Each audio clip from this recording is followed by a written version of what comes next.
Mertua yang keluar masuk penjara, menantu yang merana. Ini kejadian nyata loh.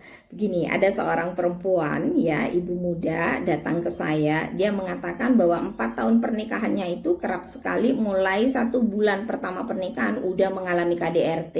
Bahkan setahun pernikahan udah diselingkuhin. Suami juga tidak bertanggung jawab. Kalau ada uang, dia makan tidak memikirkan bagaimana keluarganya, tapi mencari kesenangan di luar. Dia bertanya pada saya harus bertahan atau bercerai ya Bu? Yuk kita bahas. Gini, pertama, kita harus tahu kenapa nih suami punya perilaku yang kasar, tidak bertanggung jawab, bahkan tidak setia kepada istrinya. Kita lihat pola asuhnya di masa lalu. Jika ayah ibunya, bahkan ayahnya menurut ibu ini sering keluar masuk penjara, berarti suami si ibu yang ke saya ini tidak memiliki role model, tidak ada teladan yang harus dia contoh, tidak ada orang yang membuat dia bagaimana berbuat yang baik, ya, karena ayahnya sendiri penuh atau sering melakukan perilaku-perilaku negatif. Otomatis secara tidak langsung, ya, anak mencontoh atau berusaha untuk bahwa perilaku yang ayah lakukan itu baik-baik saja.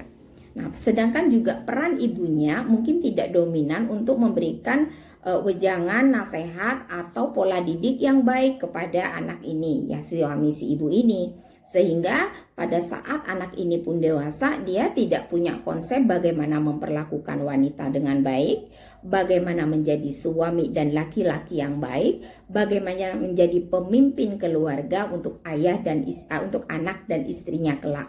Jadi sama sekali dia tidak punya hal-hal nilai-nilai positif dalam berkeluarga. Inilah yang membuat dia berlaku kasar, KDRT, ya, berselingkuh, bahkan tidak bertanggung jawab pada hal keuangan kepada keluarga dan anak-anaknya.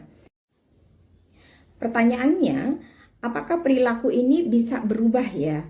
Begini, karena dari masa kecil anak ini, suami ibu ini sudah terbiasa melihat hal-hal yang tidak baik dan itu tidak ada pengelurusan, dalam arti tidak ada masukan positif untuk dia bahwa itu tidak boleh dicontoh, itu tidak boleh dilakukan, yang baik itu begini, begini loh memperlakukan seorang wanita, istrimu kelak, begini loh bertanggung jawabnya sebagai suami pada keluargamu kelak, dan begini loh perilaku laki-laki yang baik yang akan ditiru oleh anak-anakmu kelak. Mungkin nilai-nilai ini atau pola-pola pikiran ini tidak didapat oleh suami ibu ini. Sehingga untuk saat ini pun pada saat dia sudah berkeluarga, sulit untuk merubah karena siapa yang mau merubah?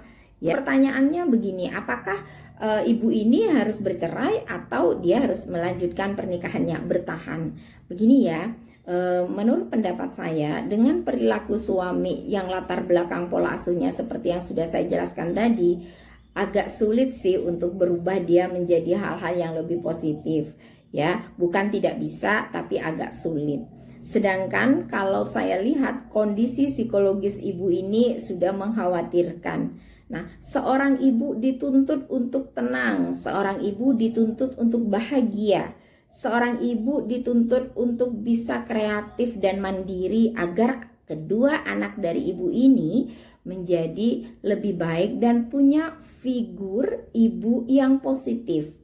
Lalu anak-anaknya juga membutuhkan kenyamanan dan ketenangan dalam proses tumbuh kembangnya.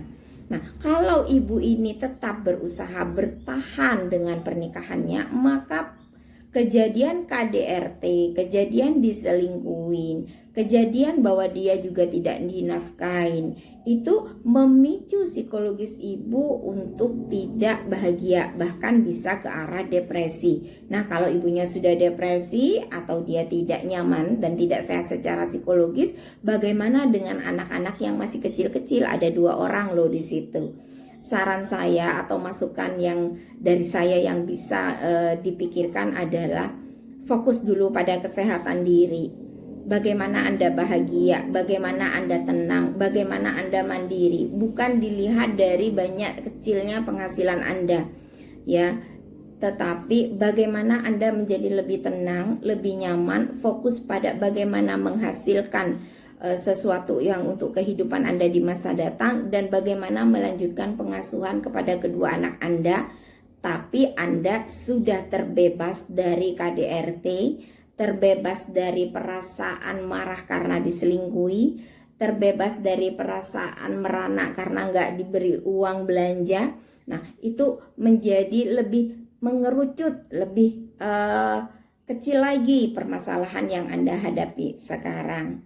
Begitu. Jadi lebih baik mungkin Anda memikirkan kembali bagaimana seandainya Anda untuk mengakhiri pernikahan ini untuk bertujuan lebih menyehatkan psikologis Anda, lebih kreatif dan lebih positif nanti ke arah pengasuhan anak-anak Anda.